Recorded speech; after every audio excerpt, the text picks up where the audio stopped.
Good morning, good morning. It is another Wednesday. It is Wednesday, and it's Conversations with Compassion again with me, Helen Ferguson. And if you don't know me, I'm a psychotherapist and I specialise in childhood complex CPTSD, trauma, and sexual abuse recovery healing for women, predominantly women, some men if they choose to work with me, and some children too. So about 5% of my work is with children still. And I set up Conversations with Compassion last year to open up the conversations that I was having with women in that therapy space where I would hear that self-compassion is lazy, it's self-indulgent, it's egotistical, don't have time for it, all of the stuff. And thought actually we need to be having these conversations out there with everyone. And I'm really, really pleased that I have my first man on the program. I have my first man here with me talking about self-compassion. Let's break the stigma around it. And I'm really excited to have Tom with me this morning. I love Tom and everything that he does, and he's taught me a lot about going live. I'm not entirely convinced that I'm aiming for perfection or anything like that, but he's been a part of my own entrepreneurial journey, and I can't thank him enough for that. So, Tom, come on, say who you are, say why you're here, and let's get the conversation started.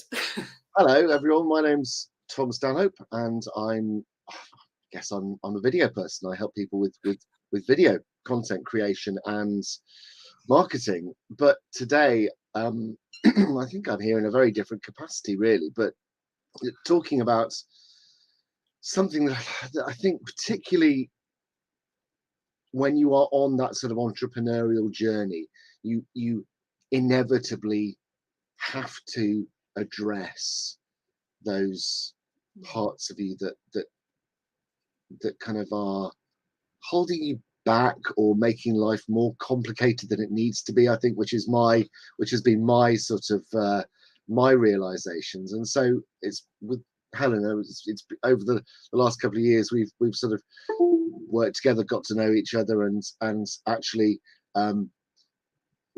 really I've found your sort of insights and your take on all the things you talk about to have been incredibly helpful. Now, I'm not a client of yours. No? I would say that now, but that doesn't mean that I haven't taken a huge amount of value, and I guess comfort's probably the wrong word, because I don't think it's necessarily a comfortable thing to do to examine one's inner workings, particularly. And in fact, if it is, I always think if it is a comfortable thing, then perhaps you're not entirely doing it right. But maybe that says more about me than it does about. I'm going to say that curiosity and exploration and any recovery healing, it's never comfortable. But the end result is brilliant. Yeah. But the actuality of kind of that exploration, that curiosity, that kind of, I don't like the word analysis, because it's not an analysis of yourself, but the ability to kind of explore who you are and how you're reacting to things, and how you're responding, because the reaction and response are two different things, and they come from different parts of you.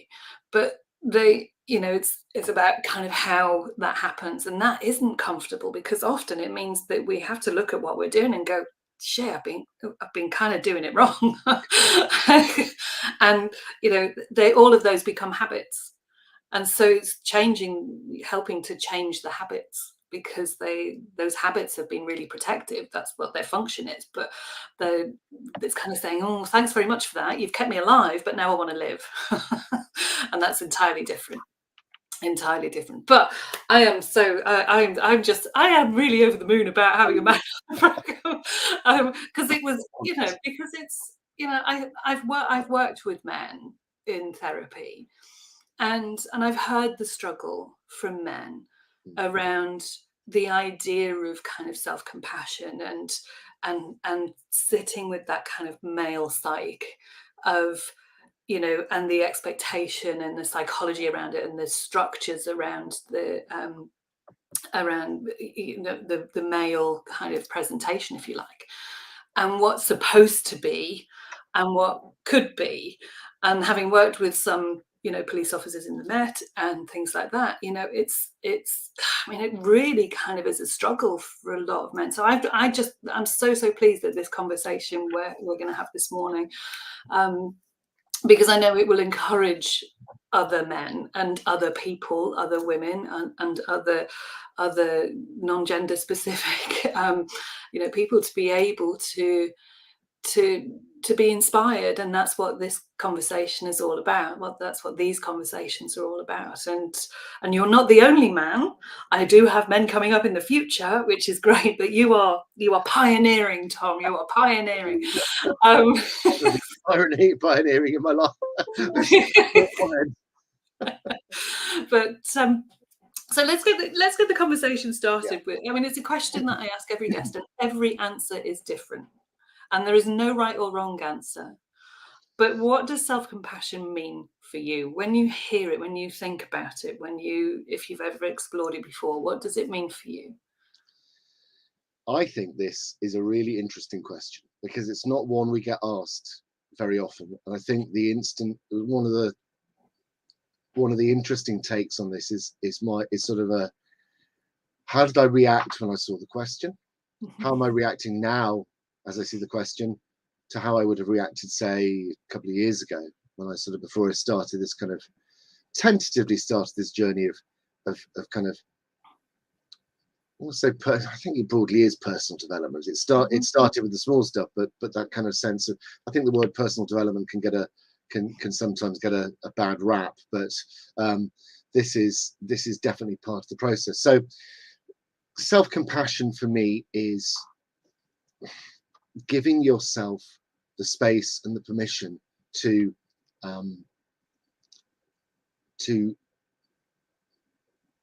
be yourself unapologetically, but also to understand that there are things that come up when you are being yourself unapologetically, that may need a bit of close examination in a non-judgmental way. And I think for me, so look, I'll give you a little bit of backstory because it's probably useful. So I am a privately educated boarding school male. I am white, middle-aged, come from a farming background. So, I had a very, in some, sort of broadly speaking, quite a comfortable childhood, by any measure. And on the surface, you think, oh, what's bad about that? And actually, part of you thinks, what is bad about that? I shouldn't feel bad about that. But the reality is, actually, an awful lot of kind of trauma comes up, particularly the whole boarding school stuff. And as I've gone in and out of through a therapeutic process, the realization is that you have that these things that sort of come from childhood have left pretty indelible marks, and they may be indelible, but the self-compassion means that you can take a look at those marks and go, you know what, it's okay, that's part of who I am. I just have to find a way to be okay with all that stuff. So for me, that's it. The self-compassion is feeling able to be who you are, but also feeling able to be kind to yourself as well. So that sort of self-kindness, that's that giving yourself the space to examine, but also to examine in a sort of a non-judgmental way. I think there's a strong crossover with kind of mindful practices here, I think, where you can examine feelings and examine kind of the sort of passing, the things that pass through your mind in a non-judgmental way. You can look at them and go, I see it, I'm looking at it, I understand it. Exactly. And mindfulness is part of self-compassion. It is one of the components of self-compassion. And when we're encouraging people to be self-compassionate, mindfulness, kindness, self-kindness, the understanding that there's a common humanity is is, and that's where it differs to self-pity. Self-pity means that it's only you that's feeling that. Self-compassion means, gosh, I'm not the only one actually that is that has that has these feelings, that experiences these feelings. And mindfulness is a huge component actually of being able to bring that awareness back to yourself in the here and now. Understand that there are things that have happened.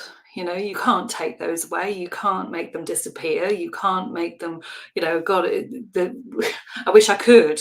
I wish, I wish for a lot of the people that I work with that I had that magic wand that meant none of the awfulness had happened. But we have to accept that they have. It doesn't mean that they then define who you are. And unfortunately, until you start to work on that self-compassion, the idea that this is me, this is who I am the result of this that happened, becomes your definition, it becomes your narrative. And until you start doing that self-compassionate work too, that compassionate inquiry, that awareness, that mindfulness, that exploration, that stays with you. But you get to do that redefining. You get to say, actually, this is who I am. This is who I want to be. This is how I want to be in the world. This is how I want to be in my business, in my family, in my relationships. So you're absolutely right. I mean, there's so many different components to it. And I think it can feel quite overwhelming when you first start that process. You look at it and you think, oh, where do I even start? I mean, it's kind of, there were, and I know we'll get onto this in a minute, but there were some significant kind of catalyzing moments where I thought, actually, I'm done with feeling like this. And it's in that moment of self-realization, I think, where you can begin that process of going, I'm done with being with kind of not feeling like I'm meeting my full potential. And I think that's probably a very sort of, in some ways, that's quite a sort of an entrepreneurial take on it. Is you look at it and go, I'm not, I don't feel like I'm getting where I want to be fast enough. But that sort of, that seed then sort of grows into something else entirely, where you're going, actually, it's not just about the achievement. It's not just about the kind of the success. It's about actually wanting to feel like you are a fully realized human being, one who is able to kind of connect with people and connect with yourself and sort of just go through life feeling like you're not sort of dragging this kind of anvil on a chain behind you. And it's a very I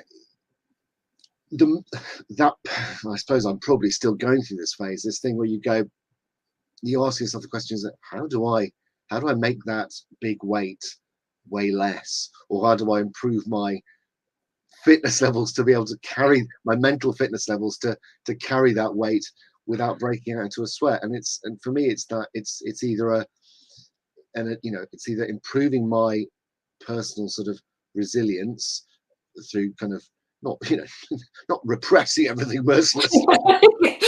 Lock it away. It goes away. And no, very much, but kind of through addressing and looking at it, or taking a long hard look at the things that happened and go, how do I make this? How do I stop this having the effect it has, or disempower those kind of old memories and so on and so forth. But yeah, so that's self-compassion. It's a very complex kind of concept for something.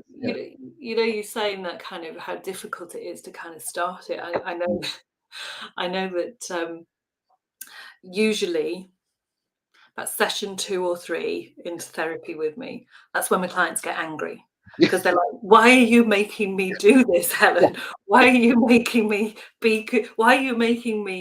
think about myself compassionately? And that anger is fear. It's the fear of, what do I do with all of this that has been a part of my life for so long and has been the weighted down rucksack, the anvil, the thing that you've been dragging around with you, but it's felt like a part of you. And who am I without it? Because there isn't a point of reference often.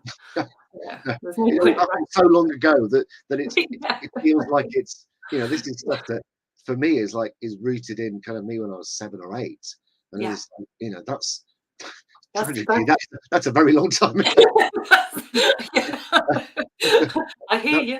yeah, a very long time ago, and yeah, it's kind of you So cannot it is conceive of that, it you know, all. what do I look like without all of that? And that's why it feels so difficult, is because you're kind of saying, well, yeah, I don't, what do I do without it? Who am I without it? What does that look like? Who do I look like? What will I like myself? That's the other thing, you know. Yeah, And and can I really not let it go in the sense of the Frozen film, but can I really I set love that that. down Yeah, and be able to move forward without it feeling like it's in control? yeah, It's a huge thing, but like I said, usually kind of session 2 or 3, there's a bit of anger, and I know a lot of my clients watch these back, so I know that there'll be a couple of messages. Were you talking about me? yeah. It's kind of talking No, about but everyone. yes, Because yes, yes, because it is. It's that shift. It's that shift to a place of self-awareness, self-acceptance. yeah, Um, and being able to say that that doesn't define me, yeah. you know. So you said about pivotal kind of moments. I mean, you know, I never want to prod a wound. Okay, No, these conversations are not about that. It's as much as you want to share and as little. But you know, was there a pivotal kind of moment or experience that, or a light bulb moment when you went, well, hang on, you know, something has got to change. I've now got to turn this towards me, because yeah, we're really good at giving compassion out. We're really good at looking after everyone else. And we're really good at being kind to everyone else and you know, supporting them. And then there's something that happens. And I think for me, well, I know for me, it was when I hit burnout at 35. And that I realized, oh, you know, something's not right, something's missing. And I realized it was actually the kindness and my awareness and my acceptance of myself. Um, so was there a moment for you? Was there a light bulb? yeah. I mean, it was so to sort of set the scene. We were in the middle of building a house. So Una, so myself, Una, my wife, and my 2 children, Astrid and Oren, we were building a house on my my parents' farm, and we've been living in a caravan in a field for about 2.5 years, and that is precisely as much fun as you think it's going to be. Um, through some of the hardest winters we had, you know, points where you're underneath trying to thaw out pipes with a hairdryer, thinking, I'm either going to die of cold or electrocution. Either way, it will be better than going to bed for another night's sleep in this building, this flipping caravan. Are you the kind of people I see on grand designs? You know, that they usually Well, yeah, to answer that question, we have a half-finished house up in Worcestershire that we just looked at and went, because it's on my parents' farm. We were like, I love my parents dearly, but it's like, I can't, and this is all part of the story. yeah. We can't live in Mm, proximity to you, because I was reverting to my sort of yeah. 16-year-old type, and it was like, who are you? You're going insane. And I was. So the year before we'd moved into the caravan, I had a fairly traumatic experience, well, a very traumatic experience, where my father-in-law had died, Mhm. and we thought he'd gone away to Germany for on holiday, because he would sort of up sticks and go and travel Europe for sort of 2 or 3 weeks, and we wouldn't hear anything from him. But it turned out he died just before he was due to go, and I went into the house to go and just check on it all, and found him dead. He'd been dead 3 weeks, Oh, and so yeah, so it was it was a brutal experience, yeah. and from the act of finding John to telling Una Mm, about it, because her mum had also died a few years earlier, so there was a lot there. I mean, I can now feel it to them as I'm talking about it. I can feel those emotions coming up. But my reaction at the time was to go, right, I've got to be strong. And it was a sort of 6 months afterwards. I was like, I keep on getting in really intrusive thoughts and recurring dreams, and it just completely derails me. And I was, like, do you think you've got PTSD? I was like, huh, that's what soldiers get. Middle-aged, people in the media don't get PTSD. I was like, oh, okay. But around that time as well, just add another layer on this. There's usually a few layers. Don't worry, Tom. The sort of realization that I probably also had been sort of had ADHD as well was that conversation was happening. One of my oldest friends is a psychiatrist, and we were over a glass of wine. We were sort of talking about this, and he was like, and he has a specialism in adult ADHD, and he was like, do you think, Tom, there's any chance it might be worth looking into this? And Una was like, do it. Yes. So I did it. It was like, oh yeah, okay. Yeah. So I looked at it, and so that was very useful because it made a whole sense of a whole bunch of other things. But at the same time, whenever you get presented with something like that, it forces you to go into a period of kind of introspection, I think, and self-analysis. And I think unless you have the right tools to do that, that can be quite a sort of circular, that you end up eating your own tail as far as on that. You just go round and round and round without actually coming up with any sort of firm solutions. And so that sort of realization that I was dealing with some fairly significant mental health fallout from the sort of the experience of finding my father-in-law and all the knock-ons of that. I was like, oh my God, I'm actually probably quite badly depressed. I'm suffering from fairly serious anxiety. And also, unsurprisingly, at the time, this was like 2017, 2018, the business had gone completely off the rails. So it was like, I'm not making any money either. So there were all sorts of money worries laid over that. At the time, I was like, how am I not a complete, utter basket case? I was like, oh no, I am. Wait a minute. And so that was, for me, that was the turning point. I was like, I've got to, and then so I took a tiny step. I joined a Facebook group because I was like, my reaction was like, well, if I can just get a little bit of control back in one small area, I can start to sort of pull these pieces together. Because I went to the doctor. The doctor was like, would you like to take a wide variety of medication? I was like, that'll be a no.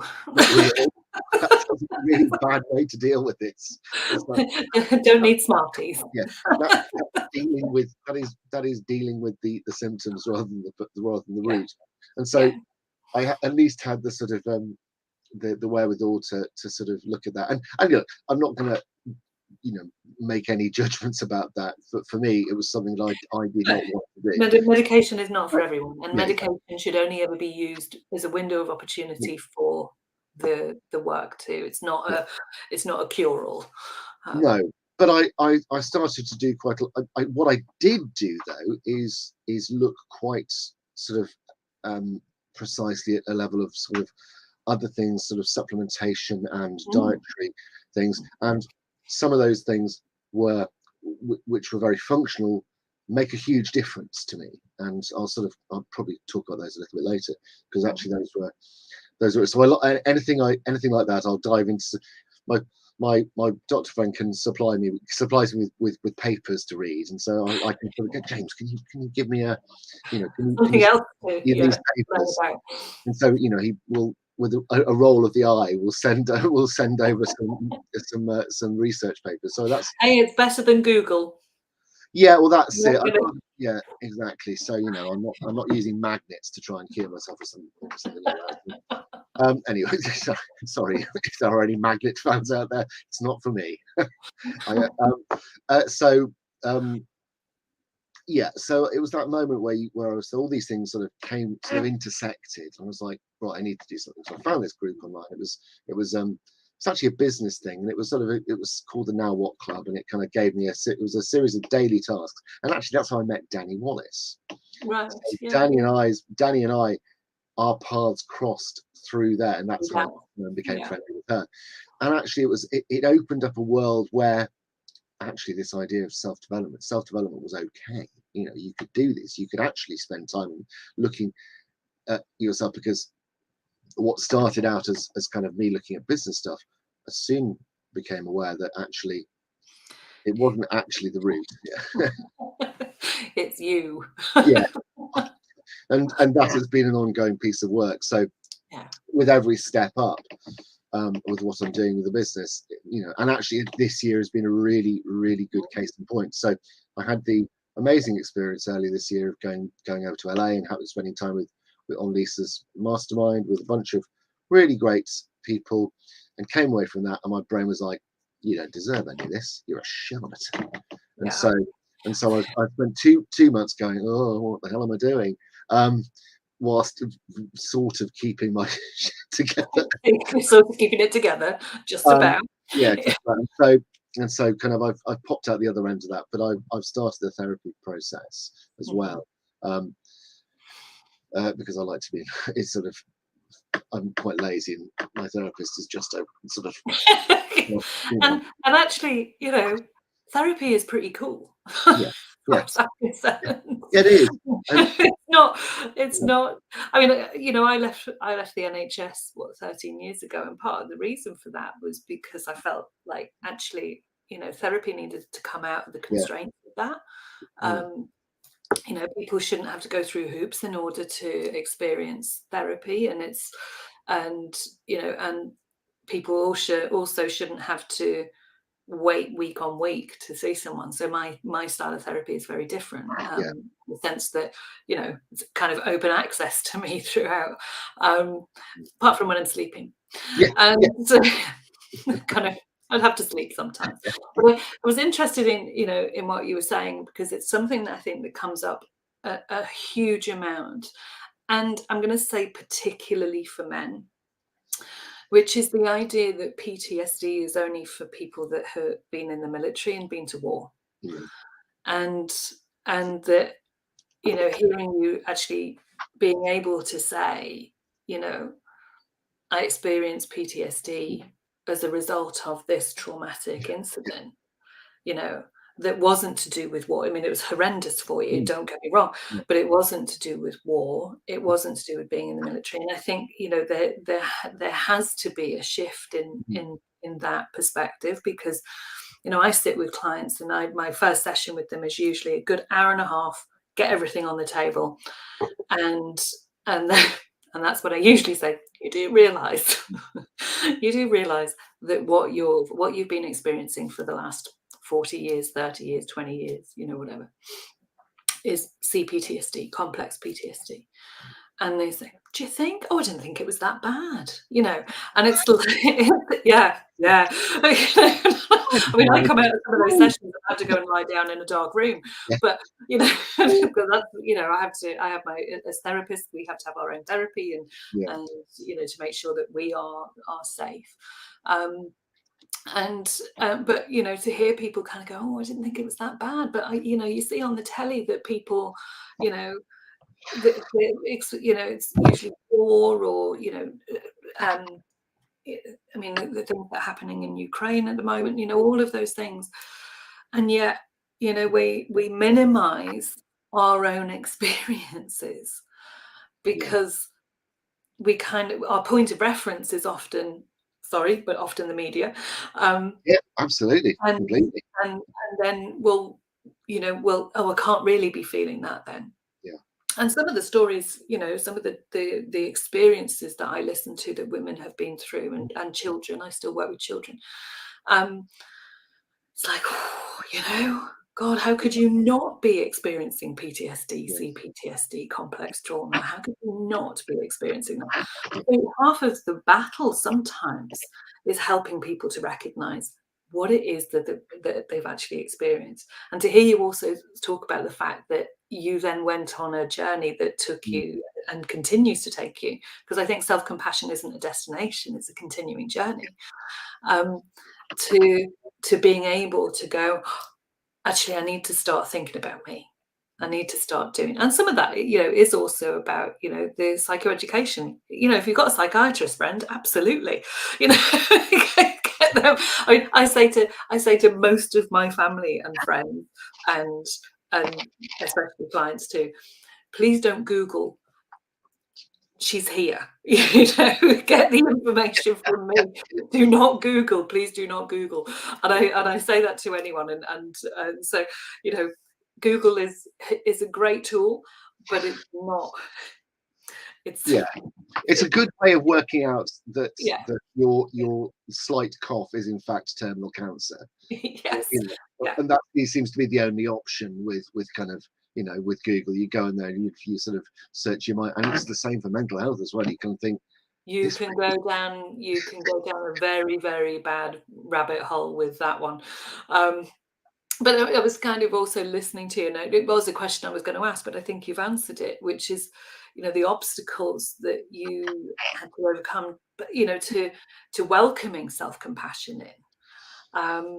To saying, yes, I can put me first, because there are the obstacles. I mean, some of those are also gender specific, that, it's, I mean, gosh, I'm married to a military guy, he's been and I think I hope he wouldn't mind me saying this, but, when he retired after 24 years from the military, I mean, he only retired from one military position and went to another one, but,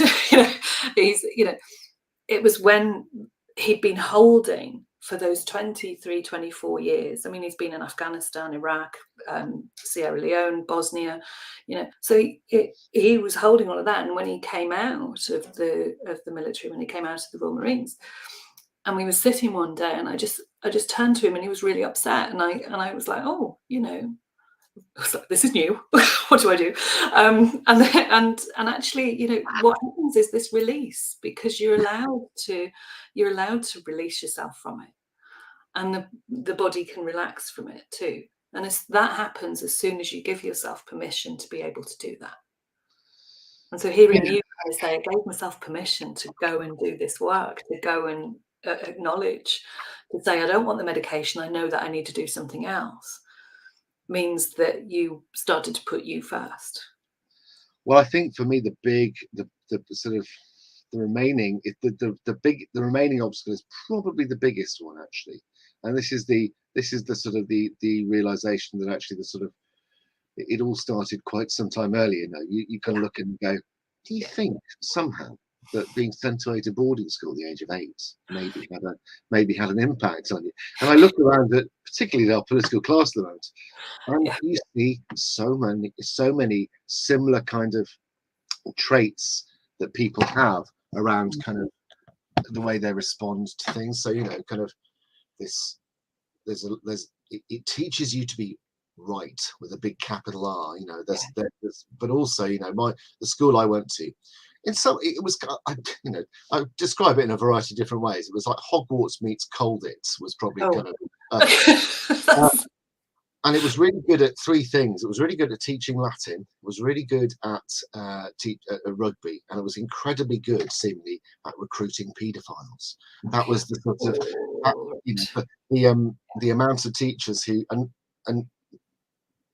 I was nothing ever happened to me, but okay, I'm glad. Tragically, people in my year, people who I was pretty good friends with, turned out that they had been abused by teachers. Oh, God. And so you would sort of, we still occasionally get letters sent to the farm saying, were you at Aberley Hall between the years of, sort of 1989 and 1990, 1988, when was I there? Yeah, sort of 84. Yeah, sort of mid to late mid 80s to early 90s. So, and then so we are pretty, and you'd be asked to and it, which can be re-traumatizing in itself. Very much so. And so when the last letter came through, which was only a couple of years ago, I thought it was another kind of, old boy kind of begging letter. You are now a senior politician in government.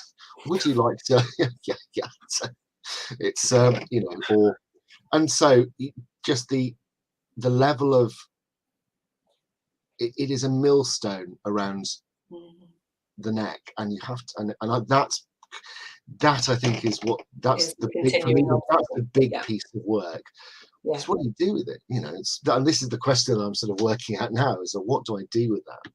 Yeah. So that is probably the current biggest obstacle. But the great thing is, I know where the obstacle is. I can see it. Yeah, but if you can see it, that's part of the, because it's a trigger. The obstacle is a trigger. I might not know quite what to do with it yet, but that's that's the piece of work in front of me, and I can look at it and go, we can, there is a way through this with it's not something I can deal with on my own. Actually, there are plenty of people with specific help, specific experience in with helping this. But you do tend to think, well, it was a very expensive private education was inflicted on me, and I should feel, you think, well, I should feel grateful for that, because it does come.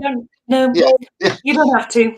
Sorry. No, yeah, well, this is bit of therapy. It's a very unprofessional term, but no, you don't have to. Yeah, I think that's a really important realization. Is like, and I was having this conversation. I have the conversation occasionally with mum and dad, because I do sort of, and it's never about going, why do you do this to me? It's about saying, okay, look, what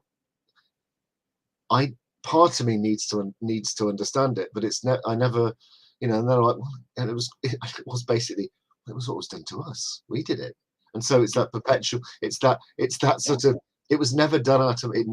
It came from a good place. It came from a good place, absolutely. But and you can't beat people up. There's no blame there. No, absolutely not. There's It's no blame there at all, because it came from a good place. No, the blame is the system, the perpetrators, that structure, not your mum and dad. No, but I think and not you either. Because there's sometimes there's if you've been in that environment and you weren't one of the ones that was targeted. Yes. There is a bit of survivor's guilt around that. Yeah. So weirdly. Yeah. Yeah. So you're thinking, why did those miserable bastards do it to everyone else, and to what's the rationale there? And you think, well, there's no rationale. It's just there's no rationale. No. But it's interesting, the human psyche, the psychology is that we kind of go, there's a lot of complex thoughts. There's a lot of complex thinking that goes around that. There's like 9 types of guilt. There's oh God. yeah. Guilt is it's kind of normal, for want of a better phrase. It's typical kind of process is not a bad thing. Yeah. But the 9 other ones are the ones that keep us stuck. Yeah. They're the ones that make us blame ourselves. They're the ones that make us feel unworthy, and they're the ones that make us not be compassionate towards ourselves. So it's I'm not. I did a live session in my group once around guilt and the 9 types of guilt, and everybody was like, "No, wait, that's me." It became a kind of diagnostic tool, and I was like, "No, it's not a diagnosis." Yeah. Oh God. Yeah. I think that the sort of the one thing I think that is kind of, like you say, is the big and probably the most valuable sort of understanding is like there is no end point to this. It's an ongoing piece of work, and actually I'm somebody who likes a nice bow on top of things, but this is somewhere where I have to understand and be okay with the idea that you might it's an ever expanding, it's as big as the human brain is, which is kind of which is And are it so is, unfathomable. you're right. It's, that's why I always say, don't think of it as a destination. Mm. Because if you think of it as a destination and then it doesn't, you don't reach that in your mind, then you're going to feel like you failed. Well, But yeah. whereas if you are aware of it as a journey, and the term journey is overused. I blame X Factor and Pop Idol and all the other cool bits that's been out there. I've been on a journey. No, you haven't. You've been on stage and sang. That's it. Well done, marvelous. That's me. You should see me watching these programs. It's quite Yeah. traumatizing for anybody sitting with me. I actually really enjoy them and just like have to mute whenever they talk about Yeah. journey. But healing and self-compassion and self-acceptance and self-awareness are all a journey. They're never a destination, because if you see them as a destination, you will, especially when you've experienced trauma, you'll want to find the perfection in that. Yeah. And perfection doesn't exist. It's not a there was a psychologist, and it's been used by somebody in a book, and so they are credited with this quote, but it was actually a psychologist that said this, which is, perfectionism is just fear in a fur coat. Yeah. Yeah. So if you think of it as, which you are, as a journey to safety, to dignity, to respect, to being able to live with some level of peace for you, that's what it all is. And being kind to yourself instead of self-blame, self-criticism, self-judgment, self-depreciation, all the stuff that have been protective factors. They've kept you alive through that trauma and the trauma responses, but they're not helpful in the long term. And you just have to thank them. Thanks for keeping me alive. But now I kind of want to bring self-compassion in and go, yeah, I can be kind to myself. It's okay. So just to finish up the conversation, I could talk to you for quite a long time, and I do with a lot of people, and I kind of go, oh, I must stop now. How do you make sure now? Because I know how busy you are. I know how, I mean, gosh, you were crazy busy before you came on this call. But how do you make sure now to not lose sight of your self-compassion in the craziness that is life right now? As a dad, as a husband, as an entrepreneur, as somebody who is in their own therapeutic process as well. So I know the things that give me sort of pleasure and give me the ability to sort of remind myself that I'm an individual, because I think part of not the problem, that's the wrong word, part of the realities of kind of life with a family, whether whether it's kids or whatever, whatever your family looks like, the reality is you sort of end up losing a sense of self, or you certainly can end up losing a sense of self, and you become a sort of a facilitator for everybody else's lives. Yeah.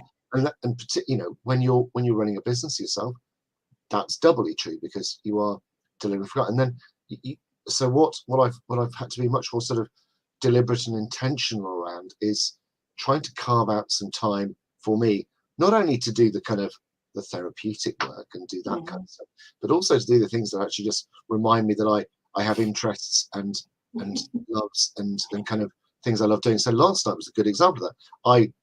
I had booked myself this blacksmithing course, and I started it last night. It's something I wanted to do for years, and it just so happens that a 10-minute walk down the road is a teaching forge. I went in, and for 3 hours I was able to pick up hammers and white hot metal and bang it into a very misshapen pair of tongs. I made something with my hands. I've actually got them on my desk. This is the tool I'm going to use it is by any measure a very ugly piece of kind of blacksmithing, but I went and I made it, and for It's me, yours, and therefore it's beautiful. Yeah. it is very much a case of function over form. It does its job, but it doesn't do it prettily, and I can Yeah. identify with that. So, are you going to be aiming for going on the repair shop or something like that as being the expert in Someone to be fixed, I think that's one thing. No, so I booked that because I was like, I need these Yeah. things which are not just because the therapy is exhausting. My Oh God, yeah. it is hard. It's Yeah. hard work, and it is not something that you would voluntarily do as a form of relaxation and sort of switching off. So I need to balance out the sort of the me time for the kind of the internal work with the me time for doing stuff which is actually about growing as a person in the things I know and the things I love. So that balance. So I prioritize self-compassion in those two ways, by doing the work, but also by doing the pleasurable things. Yeah. And Yeah. I'm And also, so for example, I'm also trying to do things that kind of are actually just sensible. Like, I'm exercising more because I know how much exercise impacts my mental health. I've stopped drinking, so currently my content of cocktails is content of mocktails. mocktails. And the weird thing is I'm not missing it at all. But I No. think I'd got to a point where I was using it as a significant crutch. So I'm not, it's not like cutting it out for I thought, well, I want to see what difference it makes. Yeah. So making sure I'm doing these things which are about putting an element of just sheer personal kind of pleasure, things Yeah. that I'm doing for me. We do all the stuff as a family together, we're up Yeah, in, but there's the but nourishing, but there's the nurturing for you. yes, There's yeah, the nurturing as you. I always say to clients, before, I say to them, therapy is going to exhaust you. Trust me. You know, been there, done that. T-shirt and everything. But I said, nourish yourself before your session. Nurture yourself in between.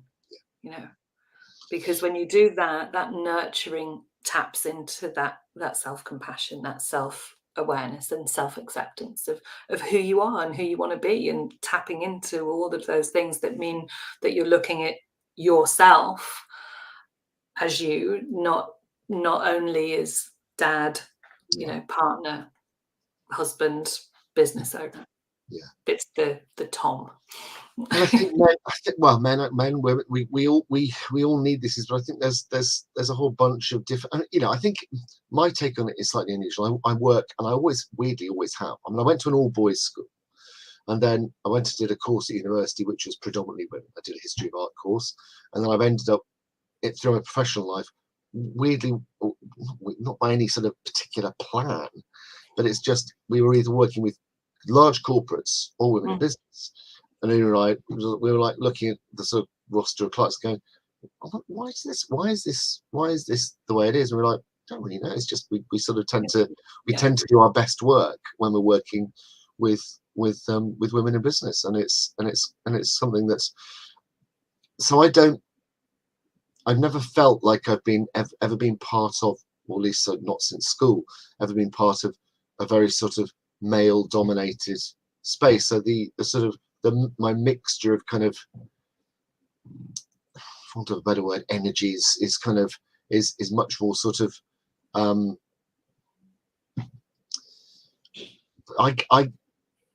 trying to articulate this. Basically, there isn't a lot of kind of macho bullshit in my life. Yeah, it doesn't need to be articulated in any other way, Tom. Macho bullshit is fine. And for that I'm very grateful. And we sort of, and I do look around and I think those what would I be were I in that kind of environment? And so you sort of, I say this with at one point I almost got a job as an estate agent in London. Can you imagine? Oh my God, I would have been I think I would have been a terrible human being. And there is and I think this is a really worrying realization. I look at the education I've had and the experience. I know the person I am. Without the insight, I could be a bit like Boris, I'm sure, because the process I went through Yeah, is like a it's like that. But sausage yeah, machine for people like that, and it is but terrible. thankfully you're not. Yeah. Thankfully you're not. Oh, Tom, it's been such an inspirational conversation, and thank you. Thank you for doing, for agreeing to do this with me, for sharing so so personally as well. I know it's not always easy for people to do that, and I never want to re-trigger people in these conversations or re-traumatize them. So I really appreciate, and I know, I know I get a lot of replays of people watching, and I get messages then of thanks, gosh, that was really, helpful and thoughtful. I do let people know that they can actually comment on the video itself, Yeah. but I get a lot of messages. There's a lot of kind of private messages that come Yeah. through. Fine, I'm cool with that. Yeah. But I can't thank you enough for sharing, everything pleasure. that you shared with us this morning, Thank you. and being so open and honest and vulnerable with it too. So thank you. And just where can people find you if they are wanting to work with you, wanting to know more about what you do? Where can they find you? Well, thankfully, not in a Foxton's estate agents. Not in a Foxton's estate agent in London. No. You can If find. you're looking for a house, don't go to Tom. It's really yeah, that would be the wrong choice. I can tell you that. No, so I have a free group called Grow Your Business with Video, and yeah, I mean, I'm sort of available to talk about all sorts of things, but my sort of my main passion is video content. And Marketing. you've stepped out of that today to be able I've to. loved it, actually, because it's really important to me. This is something, and I know that it's an area where, we as entrepreneurs, mental health is can be a pretty tenuous thing sometimes when you're running your own business. And that, for me, the really big gains happened when I started to examine and kind of address, and I think it largely can go unaddressed, but so it's been wonderful to be here, to be talking about this side of things, because it means a lot to me, and to be doing it with someone who's got such a huge amount of knowledge and expertise and compassion is really hugely appreciated. So thank you, Helen. It's been wonderful. Thank you. Well, at the risk of saying thank you too often, thanks again, Tom, and to everyone. I know that people have been watching. There's been no comments, but that's cool. We're good with that.